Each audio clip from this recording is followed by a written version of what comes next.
visto fenómenos meteorológicos muy intensos, ¿no? Sí. Veía lo de San Agustín, Villa General Belgrano, es más, 150 milímetros en media hora, 40 minutos. Bueno, vos también sos del campo, los campos pasaba eso antes. Lo que pasa, me parece que las poblaciones no están preparadas, se amplían y es como que no se hacen los desagües, los campos ya aledaños no tienen la capacidad de absorción de antes. Está modificando su perfil climático, ¿no? Porque de un régimen de lluvia, al menos hace unos años esta parte, se ha incrementado mucho y fundamentalmente la concentración de que llueve mucho en el periodo estival y estas lluvias muy intensas. Eso sí, hubo tormentas siempre fuertes, pero la verdad que no hay registros de, o sea, los pobladores ahí de esta zona, escuchaba de San Agustín, de Villa General Belgrano, que les llueva 150 milímetros en media hora. Se ha corrido, como vos decís, se ha corrido, ¿no?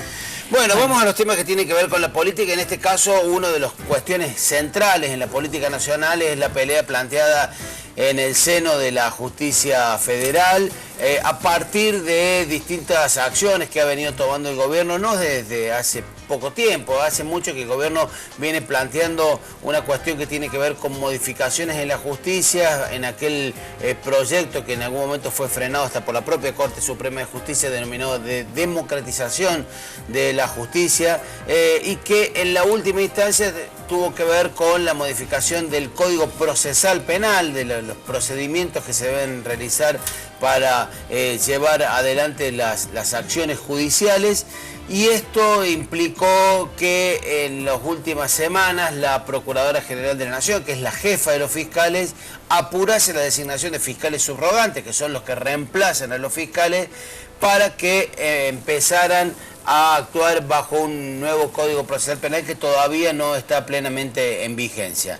Esto generó una reacción muy fuerte dentro del seno del Poder Judicial, porque desde el propio seno del Poder Judicial hubo planteos administrativos y judiciales que algunos jueces y camaristas aceptaron y frenaron esta designación de fiscales. ¿Por qué? ¿Qué es lo que está en discusión? ¿Cuál es la materia en discusión?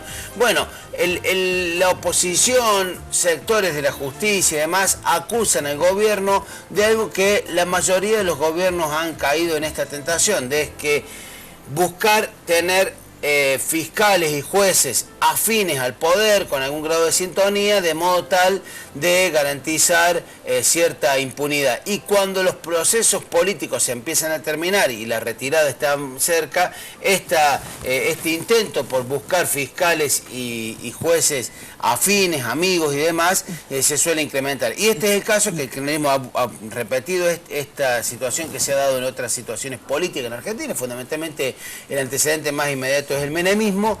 En Córdoba también lo vemos y lo vivimos, como las designaciones en la justicia suelen estar ligadas a personas vinculadas con el poder político, o al menos que no le generen complicación a quien gobierna. Y bueno, ante esta situación se ha dado esta tensión que se vive en el Poder Judicial con jueces, fiscales, dirigentes políticos que cuestionan severamente la actuación de la jefa de los fiscales por su estrecha afinidad con el kirchnerismo, por un lado, y por otro lado, dirigentes del kirchnerismo que sostienen que la procuradora está actuando de acuerdo a la ley y que hay una especie de corporación judicial en defensa de algunos intereses y demás. Es más, ayer el jefe de gabinete llegó a tildar de caranchos, por esta figura, el carancho, en el lenguaje más porteño está más relacionado con lo que nosotros llamamos el correambulancia y demás, en una de las acepciones, en otra una cosa más carroñera, ¿no?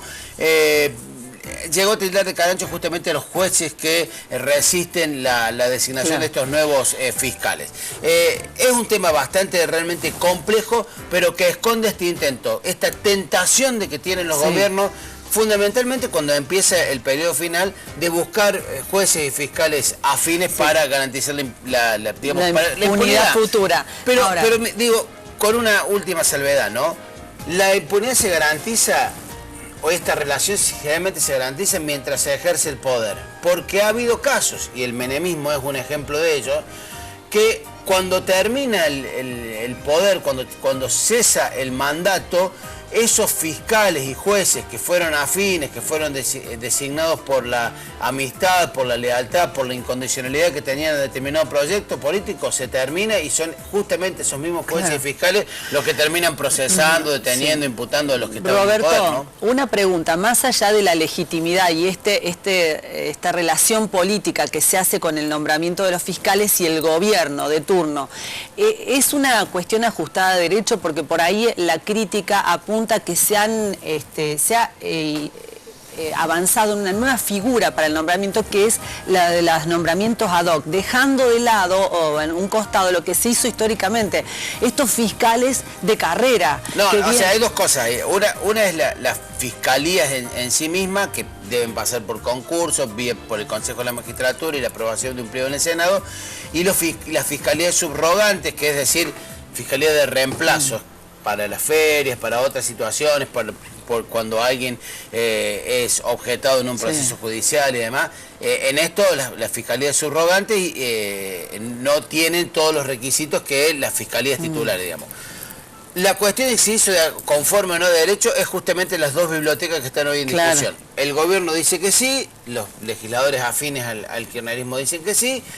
Hay ya un juez y una cámara que dijeron no, esto no está conforme a derecho y por lo tanto ha sido frenado, y es una batalla de tipo técnico judicial, pero fundamentalmente de profundo contenido político, que es la que se va a seguir dando en el seno del Poder Judicial de agotadora e ininteligible para la gente. No, es muy compleja para entender para la gente desde este punto de vista técnico, pero desde el punto de vista de garantizar la impunidad, y cuando se conocen, porque generalmente pasa siempre, y le está ocurriendo al kirchnerismo, cuando se va terminando el ciclo, aparecen una serie de cuestiones poco transparentes, y entonces ahí es la necesidad o la tentación, como decíamos al comienzo, de tener a alguien, como decía el viejo dicho del Martín Fierro, de hacerse amigo del juez. Gracias, Roberto, clarísimo.